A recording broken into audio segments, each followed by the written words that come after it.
Bom dia, boa tarde, boa noite. Nós vamos gravar agora o vídeo de número 64, entrando no mês de maio de 1940, e narrando os acontecimentos da Segunda Guerra de acordo com a perspectiva do William Shirer, jornalista norte-americano, que então residia em Berlim. E ele nos diz: Berlim, 1º de maio de 40.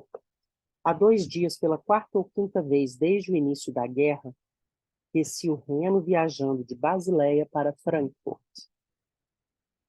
Durante os primeiros 30 quilômetros, mais ou menos, além de Basileia, percorre-se a margem do rio, exatamente onde ele serve de divisa natural entre a França e a Alemanha. Na verdade, atravessa-se aí uma espécie de terra de ninguém, uma vez que as principais linhas alemãs estão situadas por detrás das linhas férreas, sobre as encostas que formam o platô da Floresta Negra. 2 grandes exércitos permanecem naquela área, separados apenas pelo rio. No entanto, tudo estava inteiramente calmo. No playground de uma aldeia, era domingo. Crianças alemães divertiam-se sob as vistas dos soldados franceses e descansavam na outra margem do Reno. Numa clareira aberta, que não distava mais de 200 metros do rio, alguns soldados alemães divertiam-se jogando futebol. Os trens corriam de ambas as margens das fronteiras, muitos deles carregados com os mesmos materiais que estão causando tamanha mortandade na Noruega, sem que a sua marcha fosse perturbada. Nem um único tiro disparado. Nenhum só avião para ser visto nos ares. Na minha transmissão de ontem à noite, disse o seguinte, abre aspas, que espécie de guerra? Que espécie de jogo é esse? Por que razão os aviões bombardeiam as linhas de comunicação localizadas por trás das linhas de frente da Noruega, como já o fizeram na Polônia, como já o haviam feito por toda parte, até na Grande Guerra, e, no entanto, na frente ocidental, onde se defrontam os 2 maiores exércitos do mundo, eles se abstêm completamente de qualquer agressividade. Fecha aspas. Estará havendo escassez de gasolina? Hoje, em Berlim, 300 dos 1.600 táxis deixaram de circular, ao mesmo tempo que os 25% de carros particulares que tinham ordem para trafegar receberam instruções para parar imediatamente. Torna-se evidente que a Alemanha, com todas as bases aéreas de que dispõe no norte, desfruta de absoluta superioridade aérea na Noruega. Será esse um fator isolado suficientemente poderoso para permitir-lhe um avanço vitorioso em Trondheim? Receio que sim. É exatamente essa ameaça da Luftwaffe que está fazendo a Home Fleet recuar. Se não fosse assim, de que forma explicar o fracasso dos ingleses em atacar Trondheim pelo mar, tal como atacaram Narvik, situada fora do raio de ação da maioria dos aviões alemães? Mas, a menos que os ingleses tentem a empresa pelo mar, nunca conseguirão chegar até lá. Trata-se de uma verdadeira corrida e os alemães estão avançando com muita rapidez. Mais tarde. Hoje, dia do trabalho, feriado nacional para todos os trabalhadores, com exceção dos operários das fábricas de munição. Hitler publicou uma grandiosa ordem do dia dirigida às suas tropas que combatem na Noruega. Ainda ontem à noite, o alto comando anunciou que as tropas alemãs que avançavam de Oslo para o norte e um outro destacamento vindo para o sul, procedente de Trondheim, conseguiram estabelecer contato exatamente ao sul desta última cidade. Hitler venceu a Batalha de Trondheim. Nada se sabe de positivo sobre a posição em que se encontram os aliados e o que estão fazendo. Aliás, isso não faz muita diferença. O fato é que tiveram uma oportunidade magnífica de deter a marcha de Hitler e acabaram por perdê-la. De qualquer forma, parece confirmada uma das piores suspeitas, a de que os ingleses nunca encararam seriamente a luta pela posse de Trondheim. Leia-se, da Noruega. Abre aspas.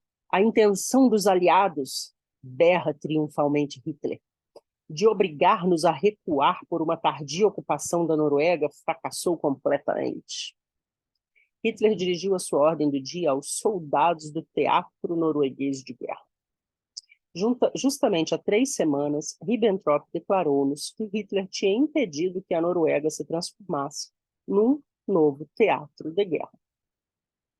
E assim, o dia de hoje, 1º de maio, dia do trabalho, fica sendo um dia de vitória para os alemães. Pela primeira vez desde que subiu ao poder, Hitler não proferiu nenhum discurso e nem sequer apareceu em público. Por ele falou seu lugar-tenente, Rudolf Hess, diretamente das usinas Krupp, em Essen. E durante todo o tempo, Hess referiu-se ao presidente do parlamento da Noruega, Hambro, como aquele judeu Mr. Hamburger. A julgar pelas fisionomias dos bons burgueses que enchiam hoje o Tiergarten, a única coisa que desejam de todo o coração é a paz, querendo que as vitórias vão para o inferno. Entretanto, suponho que, depois do terrível inverno que tivemos, esse novo triunfo na Noruega servirá para levantar o moral. S., um dos veteranos correspondentes estrangeiros em Berlim, é de opinião que cada homem, mulher ou criança que nasce nesta terra é um assassino nato. Talvez, mas hoje, no Tiergarten, observei que muitos deles alimentavam os cisnes e os patos com o seu pão racionado. Berlim, 2 de maio. Tá ventando aqui. Berlim, 2 de maio de 40. Dia aziago para os aliados. Reunidos no quarto de Joe, ouvimos as más notícias transmitidas pela BBC na irradiação das 18 horas. Chamberlain acabara de revelar à Câmara o doloroso revés. As forças expedicionárias britânicas que desembarcaram ao sul de Trondheim e que nestes últimos 10 dias se vinham opondo aos alemães que marchavam sobre aquele porto, vindos de Oslo, foram evacuadas de Åndalsnes, sua base litorânea. Dessa forma, os ingleses abandonam as zonas do centro e do sul da Noruega, exatamente as mais importantes. Os noruegueses dessas áreas, que vinham combatendo numa luta verdadeiramente épica com os invasores, foram abandonados à própria sorte. Chamberlain admitiu que foi a Luftwaffe que impediu os ingleses de efetuar o desembarque de tanques e peças de artilharia em Åndalsnes. Mas, e a promessa feita por Churchill a 11 de abril? E a Home Fleet?